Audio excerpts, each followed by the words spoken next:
polar ants. Over here on the port side, there is a school of yellowfish with blue lines down their side.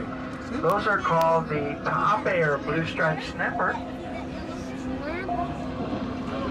Now I'm going to back up a little bit, and I got to mention the yellow tang. The yellow tang is considered the bellwether fish of whether or not a reef is a healthy reef, and the original fish counts that were done on the reefs here of West Hawaii were mostly done with the yellow tang in mind. The yellow tang, of course, has a beautiful Hawaiian name. It's called the Lauipala, which means swimming tea leaf.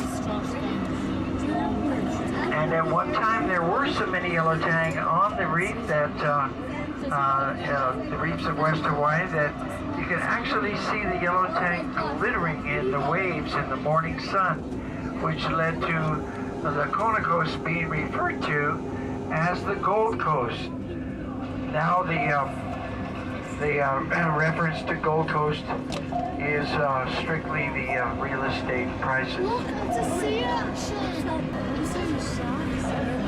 The yellow tang have been making a comeback. This area has been a fish replenishment area for the last 9.5 years. 35% of the entire Hawaiian Kona Coast is designated off limits. Those areas are coincidentally close to skiff ramps and harbors where the boats are launched or moored that the fish collectors, aquarium fish collectors, launch out of. Now they have to just go a little further, and it's actually working out pretty well for them, I guess. We call a pink-tailed durgan. The pink-tailed durgan is only one of many varieties of triggerfish that we have. All triggerfish use their upper and lower fins to move them in an undulating fashion, and that's how they get around.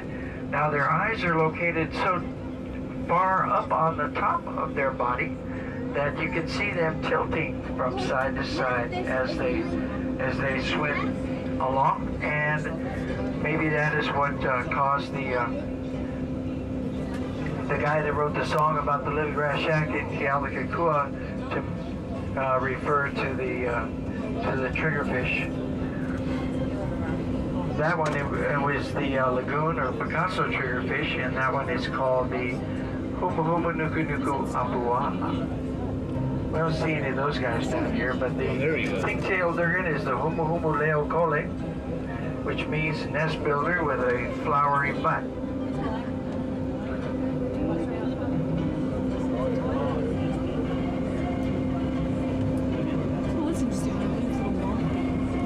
We also have a lot of lavender tang. They look like swimming watermelon seeds. Lavender tang are called mai in Hawaiian, and I really don't know how that translates. Over on the port side, there is a larger bodied fish with yellow pectoral fins, and that one is called the yellowfin surgeonfish.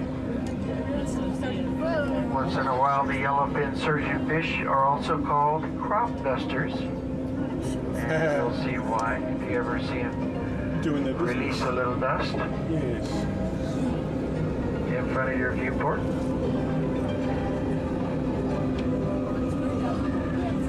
Now we're settling down to the fish zone around 75 feet or so. Fish seem to like it down here quite well. So we'll spend a little time down here. That school of Ta'ape or blue-striped snapper over on the starboard side this time. The blue-striped snapper are called Ta'ape, and they are Tahitian. They originated 50 years ago. Some meddling scientists came up to brought a load of them up from the Marquesas Islands, dumped them off into Kaneohe Bay, exactly 59 days after the release. The first one was caught by a Minpachi fisherman, and he went verbally, "What in the heck is this?" It's a fish they'd never ever seen before in their life. Now the ta'ape have spread throughout the entire Hawaiian archipelago. They're a very hardy species, and they have a range that goes from the shoreline out to about 700 feet below the surface. Very, very extensive range. The ta'ape have also been accused of eating the eggs of a more valuable snapper, the opakapaka, onaga, ehu, indai, and whatever they call the deep seven, the moana kalis. All of those fish who fetch very, very royal prices in the wholesale fish market, and they are quite tasty. The ta'ape are also good to eat, although they don't have too many people fishing specifically for the ta'ape. Another fish that made that journey is a larger bodied fish you may see that has yellow bars on the back half of their body. It's called a peacock grouper. Now the peacock grouper is, its Tahitian name is Roy. They also have a very oily meat which retains the ciguatera toxin, so it's not a real good idea to eat the peacock grouper if you manage to catch one. Yeah, there's a couple over here on the port side. What'd you say, Nick? They're also called blue spotted grouper. Roy. You can go to Long's to get a ciguatera test kit, but the test kit is worth more than the fish. It costs about $30 or something. Yeah.